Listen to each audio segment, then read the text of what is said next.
Connu Manu, j'avais vu un spectacle à une époque avec Bartabas, mais je me rappelle de lui quand il était déjà de réputation, son nom il sonnait déjà. C'est-à-dire qu'on entendait beaucoup parler de ce cavalier voltigeur qui faisait des flips sur les chevaux, qui faisait des tours en l'air comme les danseurs. Donc consciemment, sûrement ou consciemment, sa réputation l'a précédé. Et puis voilà, et puis moi effectivement je devais faire un cavalier de Saumur, on ne m'a pas pris parce que j'avais pas un degré d'équitation.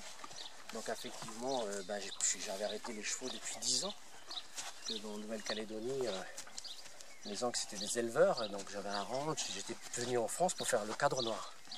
Donc on ne m'a pas pris, et puis il y a eu un trou de 15 ans, et Manu a casté à Paris, parce qu'il cherchait un cavalier danseur, et c'est comme ça que j'ai fait cette rencontre. Mais ce qui a été marrant dans l'histoire, c'est que la personne qui lui avait dit, qui avait donné mon nom, il a regardé cavalier danseur, il a été au Châtelet, il avait pris un billet pour aller au Châtelet, il a été voir un spectacle, et puis il s'est dit, mais il est trop grand ce gars pour mon cheval, il fait 1m82, danseur contemporain, et par principe, il m'a rappelé par principe, et il m'a dit, je t'ai vu au Châtelet hier, c'est pas possible que je te prenne parce que tu es trop grand et tout. Mais je dis, mais je suis pas au Châtelet. J'étais pas au Châtelet. En fait, il y a deux Thierry Verger dans la danse. Donc c'est assez rigolo, parce que s'il avait jamais rappelé, j'étais pas là aujourd'hui.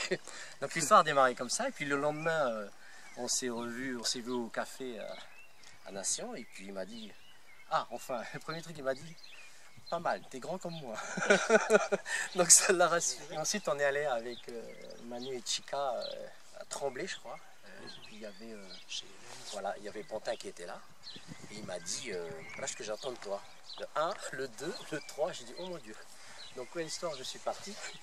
Donc, et puis, des petits exercices de base. Il m'avait parlé de l'assiette, j'avais jamais entendu parler d'assiette. Moi, j'avais plutôt été élevé à les films de John Wayne et Clint Eastwood et Geronimo et tous ces grands films d'épopée, Ben-Hur, enfin, tous ces grands films qui m'ont bercé étant petit. Et quelques jours après avoir passé le casting, il m'a appelé, il m'a dit, écoute, là, prépare tes affaires. Donc j'avais un grand sourire, et puis ça m'a, on va dire un mot un peu dur, mais exorcisé un côté affectif qui... J'ai été malheureux, j'étais très malheureux, parce que quand j'étais à Saumur, ils m'ont pris j'ai eu tous mes permis, donc j'étais chauffeur, et je passais tous les jours devant les chevaux. J'ai fait 14 mois d'armée. Parce que les Calédoniens, quand ils voulaient rester en France, c'était 14 mois, et c'est comme ça que ça s'est fait. Ils m'ont donné un vélo, ils m'ont dit, Thierry, c'est 4 km jusqu'à chez toi. J'ai dit, d'accord. Il m'a dit, quand tu arrives au port, tu prends à droite et à gauche. Je prends à droite, je vois rien, je vois à gauche, je vois rien. Je vois un Panthéon, du coup, je traverse un truc sans issue, et voilà, en train de pédaler. À un moment, je dis, mais Thierry, ça fait plus de 4 km. Vous savez où je me suis retrouvé? Au phare. Alors que j'habite où il y a le théâtre. Donc, je suis revenu. J'avais l'orage sur la tête, c'est comme ça que je suis tombé malade. Je suis repassé devant le chapiteau et j'ai trouvé un restaurant, j'ai vu Village, c'est là au Village. Et puis voilà, j'ai pris un petit repas. Et puis après, je suis reparti. Maintenant, j'étais censé savoir la route, donc j'ai bien vu l'endroit. Mais je me suis écarté encore de 4 km. Donc je pense que d'ici le 30 et le 1er, je pense que j'arriverai chez moi. 15 km, il faut le faire. Aller et retour. Ça m'a fait 30 le premier jour.